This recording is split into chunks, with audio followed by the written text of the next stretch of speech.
جمال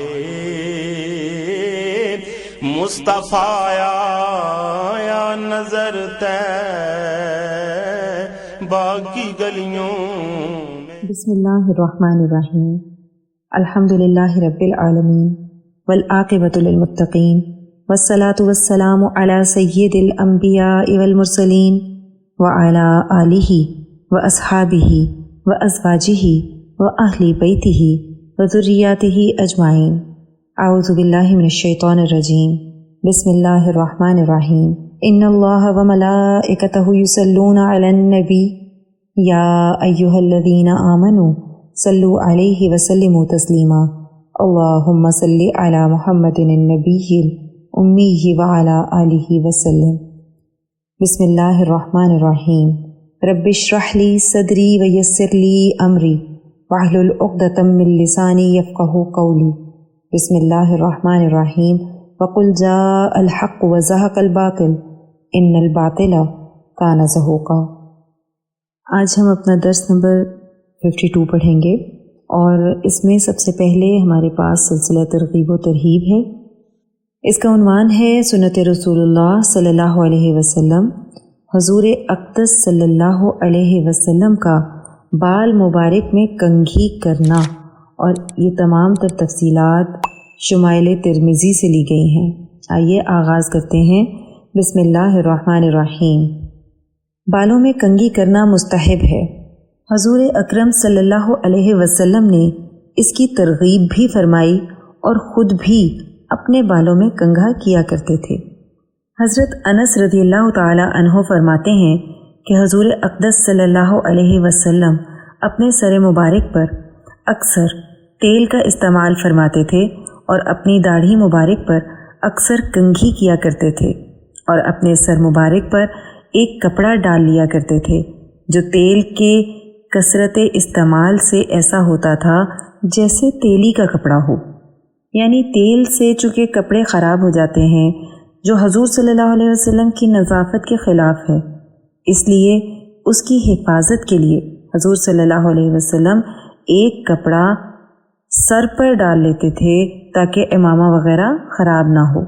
حضرت عائشہ رضی اللہ تعالی عنہا فرماتی ہیں کہ حضور صلی اللہ علیہ وسلم اپنے وضو فرمانے میں، کنگھی کرنے میں، جوتا پہننے میں، غرض ہر امر میں دائیں کو مقدم رکھتے تھے، یعنی پہلے دائیں جانب کنگھا کرتے پھر بائیں جانب۔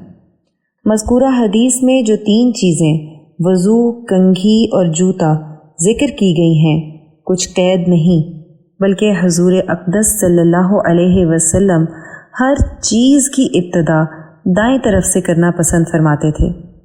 اصل قاعدہ یہ ہے کہ جس چیز کا وجود زینت اور شرافت سے ہے، اس کے پہننے میں دایاں مقدم کرنا چاہیے، جیسے کپڑا، جوتا، اور اتارنے میں بایاں مقدم کرنا چاہیے، اور جس چیز کا وجود زینت سے نہیں، اس کے کرنے میں بایاں مقدم کرنا چاہیے، جیسے باتھ روم میں جاتے وقت بایاں پاؤں مقدم کرنا چاہیے اور نکلتے وقت دایاں پاؤں، برخلاف مسجد کہ اس کا قیام شرافت اور بزرگی ہے، اس لیے مسجد میں داخل ہوتے وقت دایاں پاؤں داخل کرنا چاہیے اور نکلتے وقت بایاں پاؤں پہلے باہر نکالنا چاہیے۔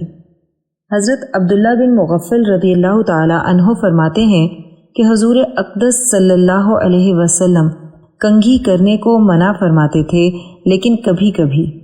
علماء فرماتے ہیں کہ کنگھی کرنے میں ممانعت جب ہے کہ جب کوئی ضرورت نہ ہو، ورنہ کچھ مذائقہ نہیں۔ فرماتے ہیں کبھی کبھی کنگھی کرنے سے مراد تیسرا دن ہے۔ یہ ممانعت اس حالت کے ساتھ مخصوص ہے جب بالوں میں گندگی نہ ہو، جب بال پراگندہ ہو رہے ہوں، تو اس صورت میں روزانہ کنگھی کرنا مکروہ نہیں۔ اس کے بعد ہے ماقبل سے ربط۔ جب آپ صلی اللہ علیہ وسلم نے تمام مشرکین کی لاشوں کو کنویں میں ڈالنے کا حکم فرمایا اور عتبہ بن ربیع کی لاش کو جب ڈالا جا رہا تھا، تو حضرت ابو حذیفہ رضی اللہ تعالی عنہ کے چہرے پر کچھ افسردگی کے آثار تھے۔ ان کو امید تھی کہ ان کا باپ اسلام قبول کر لے گا، لیکن وہ جہنم رسید کر دیا گیا۔ آپ صلی اللہ علیہ وسلم نے کنویں والوں کو خطاب کر کے فرمایا کیا تم نے اپنے رب کے وعدے کو سچا پایا؟ میں نے تو اپنے رب کے وعدے کو سچا پایا۔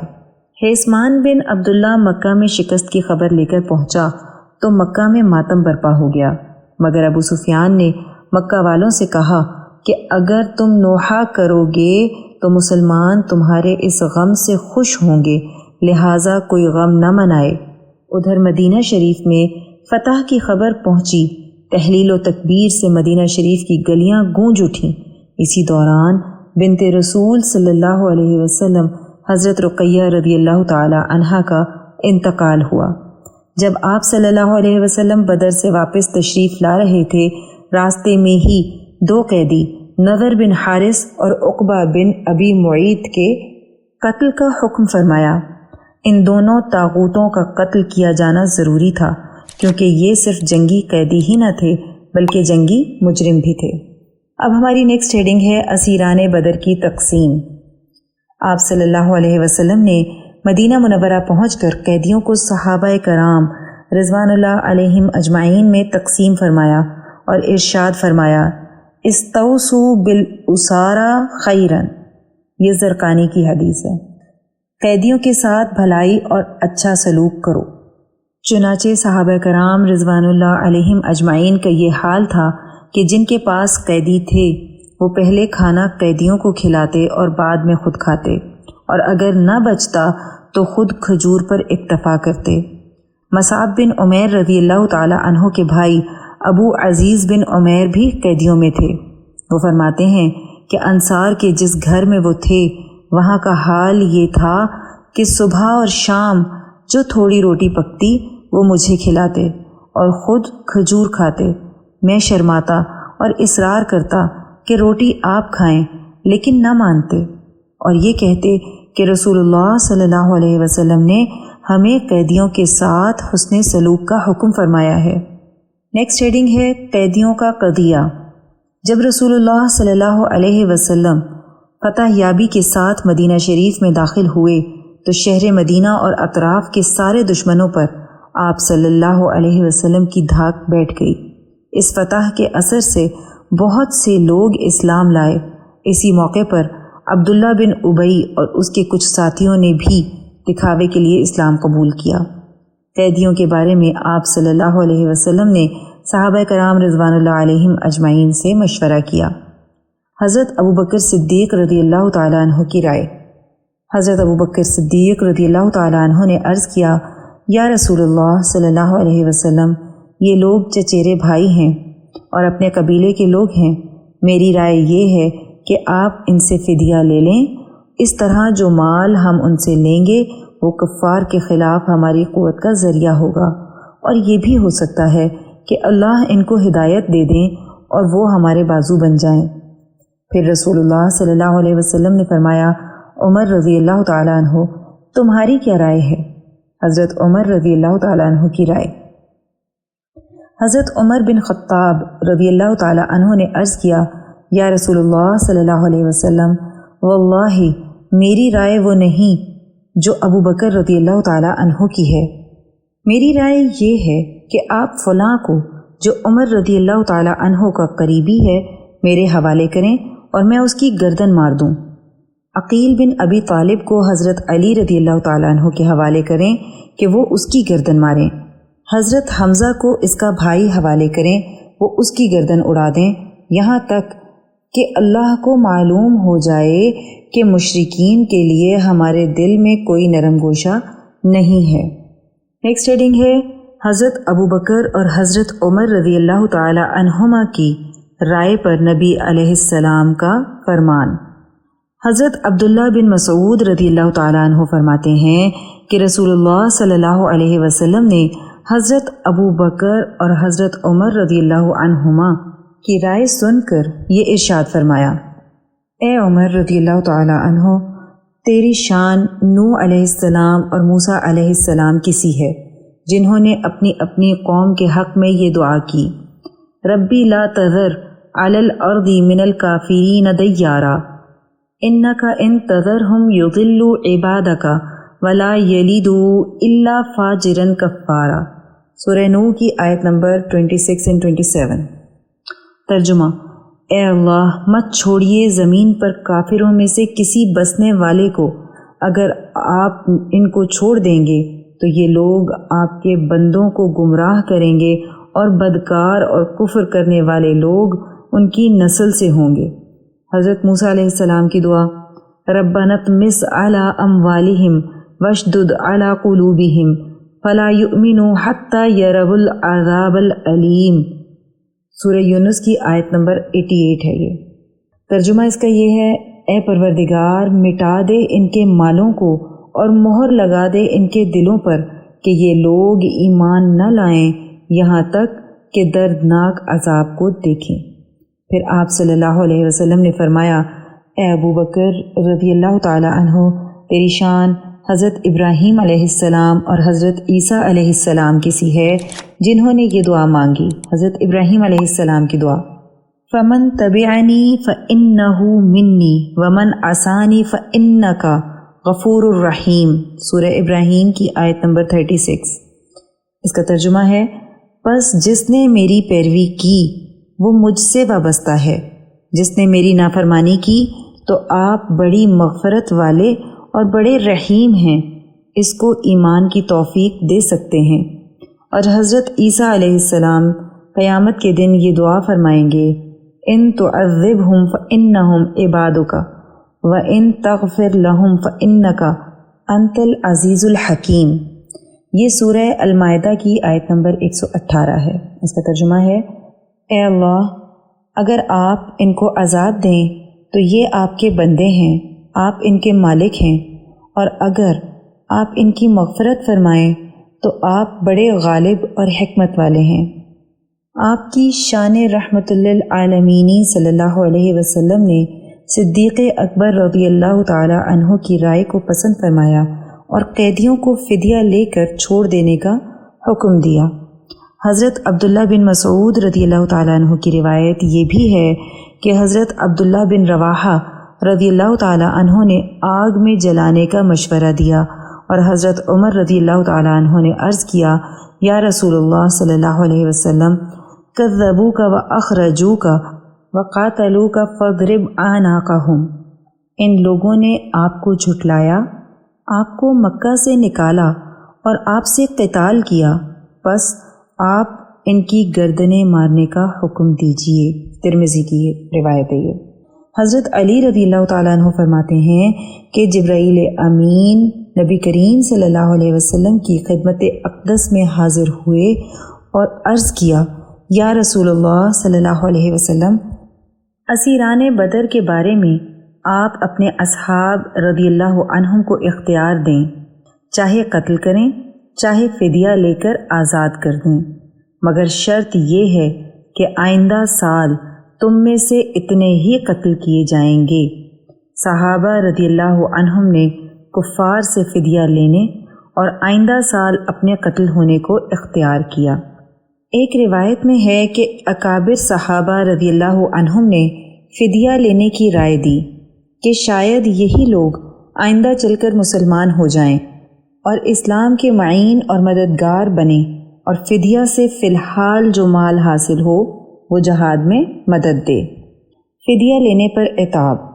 حضرت عمر رضی اللہ تعالی عنہ فرماتے ہیں کہ رسول اللہ صلی اللہ علیہ وسلم نے حضرت ابو بکر صدیق رضی اللہ تعالی عنہ کی رائے کو پسند فرمایا، اور جب اگلا دن آیا تو صبح ہی صبح میں رسول اللہ صلی اللہ علیہ وسلم اور حضرت ابو بکر رضی اللہ تعالی عنہ کی خدمت میں حاضر ہوا۔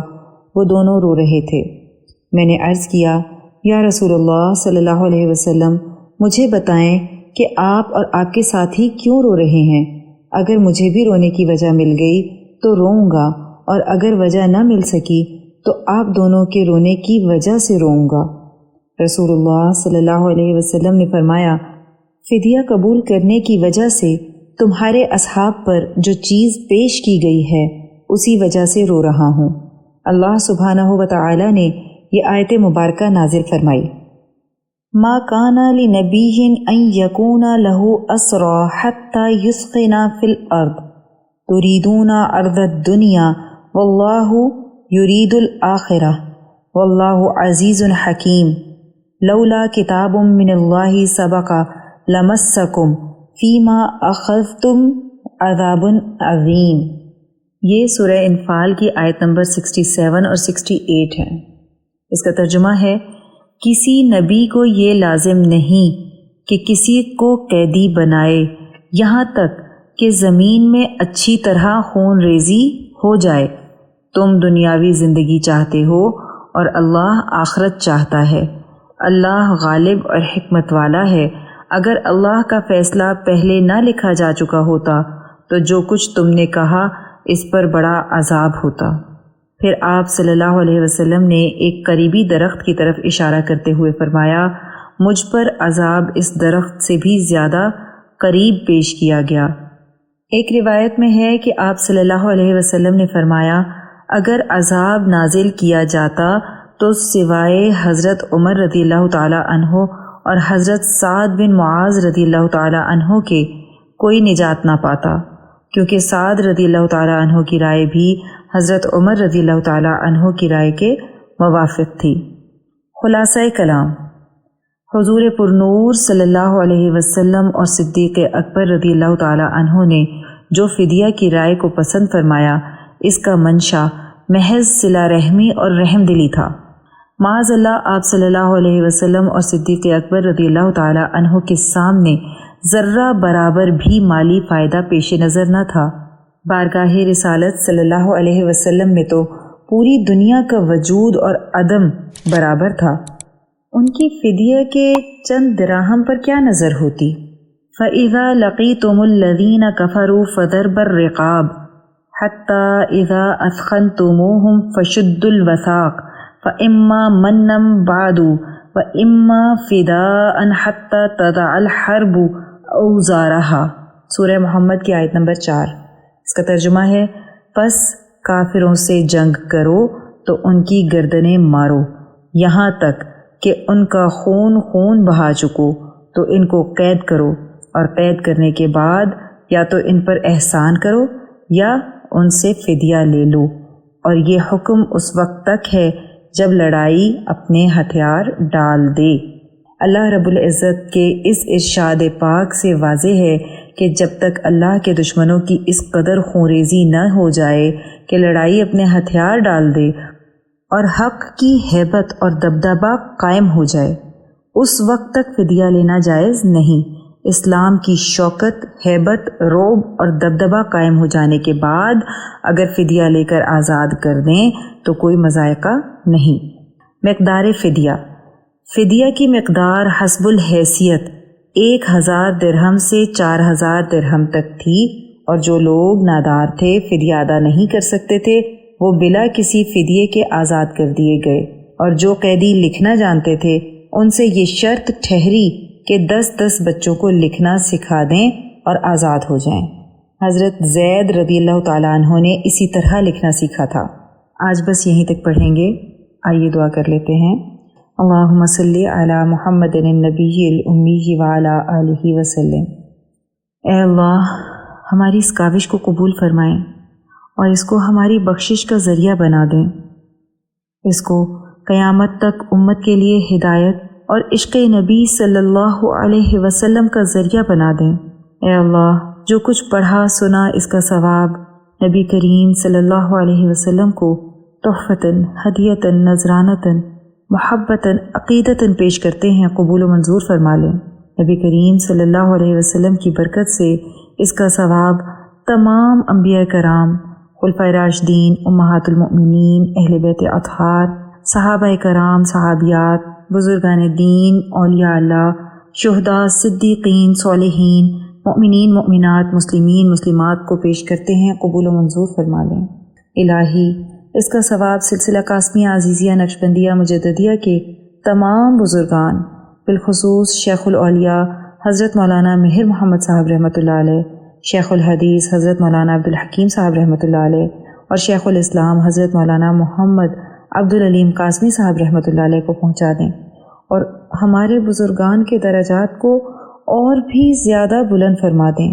یا اللہ، ہمارے مرشد کرامی حضرت شیخ عزیز القاسمی حکیمی، مہروی، نقشبندی، مجددی، دامت برکاتہم العالیہ پر اپنا خاص فضل اور خانقاہ اور مدرسے پر اپنا خصوصی کرم فرما دیں اور انہیں امت کے لیے ہدایت و شفا کا ذریعہ بنا دیں، آمین بحرمت سید المرسلین صلی اللہ علیہ وسلم۔